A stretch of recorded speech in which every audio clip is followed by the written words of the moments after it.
Among all this nonsense surrounding neoliberalism that obstructs the movements of soul that shapes our conscious and rearranges our desires and value, its influence doesn't stop at the labor market or institutions. It extends to the very way we think about ourselves and about others. And the system teaches us that success is entirely individual and the failure is a proof of personal weakness, ignoring all the social, political factors that determine opportunities and abilities. And in this frame, um, culture turns into a superficial consumer surface, stripped of any critical liberatory meaning. Art, literature, media, even education all become um, tools to perpetuate the neoliberal logic rather than platform for thought or resistance. But I see the possibility of resisting uh, this hegemony through art, cinema, music, because there is always a crack for escape within the system itself by sharing this creative space with minorities. And yeah, because it's hard for someone to crawl into your throat and know exactly how you think, and the system always keeps us distracted from our real concerns. And and you might meet someone who tells you about every corner of their life except their interest, and they in themselves despise any artistic side of life. And this is what makes the wheel rust, because culture is not only texts and laws, it's also the shared experience of some beauty and aesthetic feeling capable of reshaping souls. And music, if it inhibits the soul of a whole generation with the same depth that it inhibited yours or mine, it creates uh, or maybe can create another civilization. Um, and art would would not then be decoration, but a foundation that changes how people think and how they live. And music imposes its rhythm on the body without words. It's more than ornamental emotion. It's the window uh, open the depth of existence, a medium through which humans transcend their daily weight and feel what words cannot say. And for this reason, all our relationships, intimate, social, marital, are nonsense because they are built on primary function of the body and labor. And people admire this because they are unaware of the true aesthetic essence of the human being. And and I have a friend whom I once recommend a manga to at first, and you can consider it bullshit. But when we talked about it, I felt like we really got to know each other.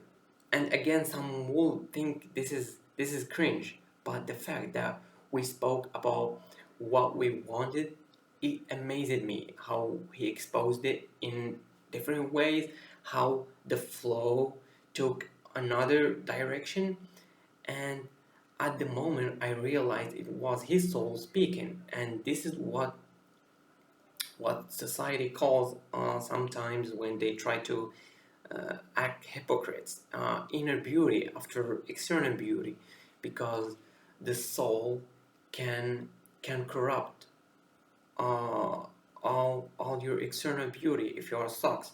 But let's go back in time with this example. This is why artistic examples are always make sense. And let's take for instance uh, Asian films from the early 2000s, where I see this similarity between the cinema of Eastern Asian Hope Course movies and the Y2K neoliberal scare of the 2000s, which had an influence on the days to come. And it's very clearly, if you think about it. But um, let's take this film, which called All About Lily Shushu. And the films show how parents, even though they were once kids themselves, and no longer understand children at the same time.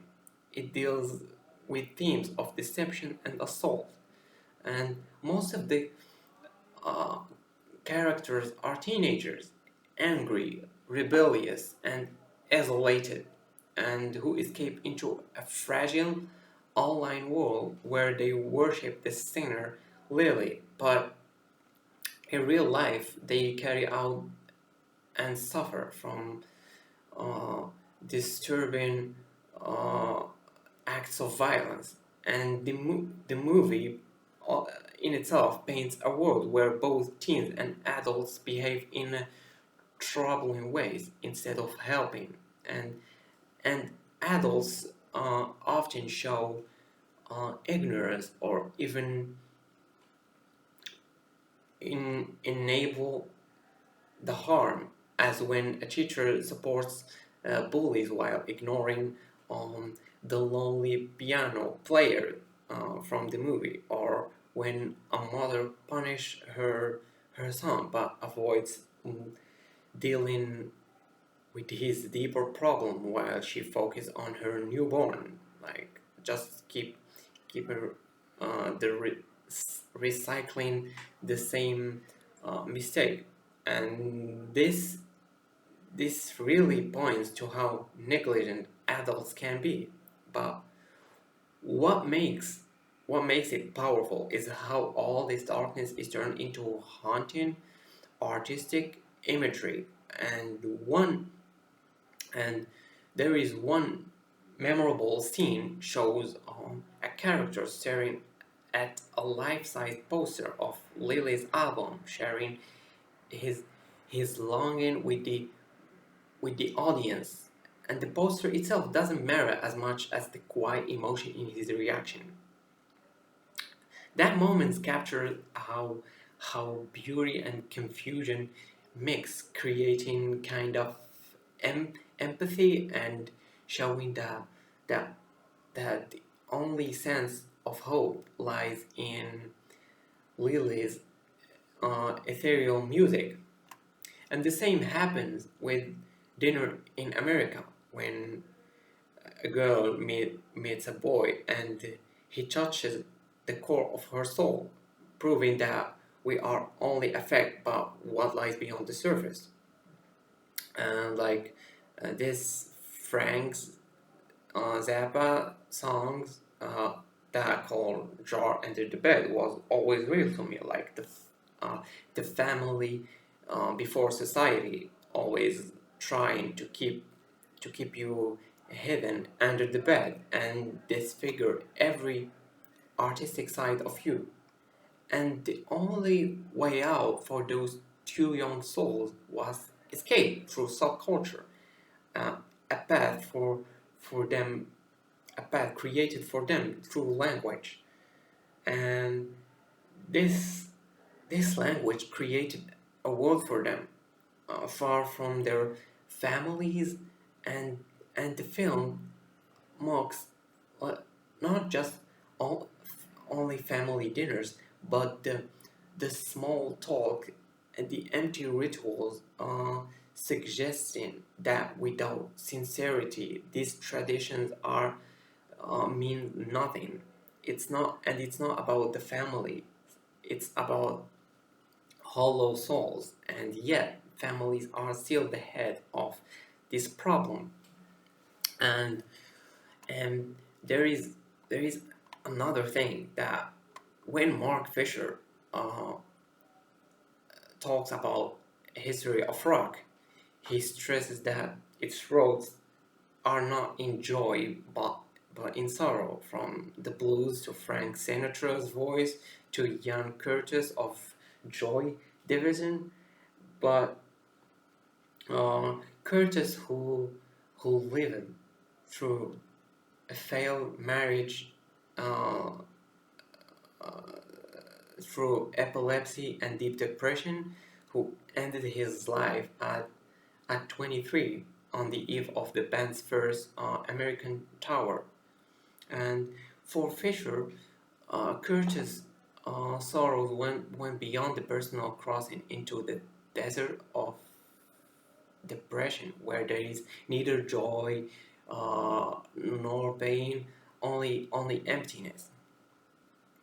And Curtis' suicide was for Fisher the most authentic mark in rock, and suicide transforms life with all its daily contradiction into a solid myth, cold and seamless, a sign that you were truly real. Yet it was a cruel reminder that this desire for death was never absent from culture. It always lurked beneath the mask of eros, surfacing in the form um, of Thanatos. And between the lines, Fisher's awareness remains bitter, while the mainstream, drawn in artificial laughter, rates of mental illness among teenagers rose terribly, and suicide remained one of the most common causes of death among youth. And when when Fisher speaks of what he calls anti-rock, he doesn't mean just a musical style opposite to pleasure or commercial singing, but a philosophy embedded in the musical experience itself, uh, born born of sorrow, not joy, of fracture, and not ecstasy. And the philosophy here says that music is no longer promise of salvation or a horizon of a better future, but rather a revelation of the absence of any future. And and depression is not just an individual psychological state, but a stance against the world. And music here, uh, for me, exposes the emptiness of the present and reveals the impossibility of the future. Even this refusal to conform, even if it leads to isolation or aversion, is the last form of resistance. Because every time I felt that way, everything artistic was around me, spoke to me better than any flesh and bone person. And even sorrow itself turns into a politics, into a refusal to submit. And in other words, uh, behind every feeling of anti-rock, there is not just a gloomy sound, but it's the metaphysics of defeat, but also the will to resist and to say no, even when you have no alternative to when you have no alternative to expose the emptiness of the world without granting it legitimacy through reconciliation.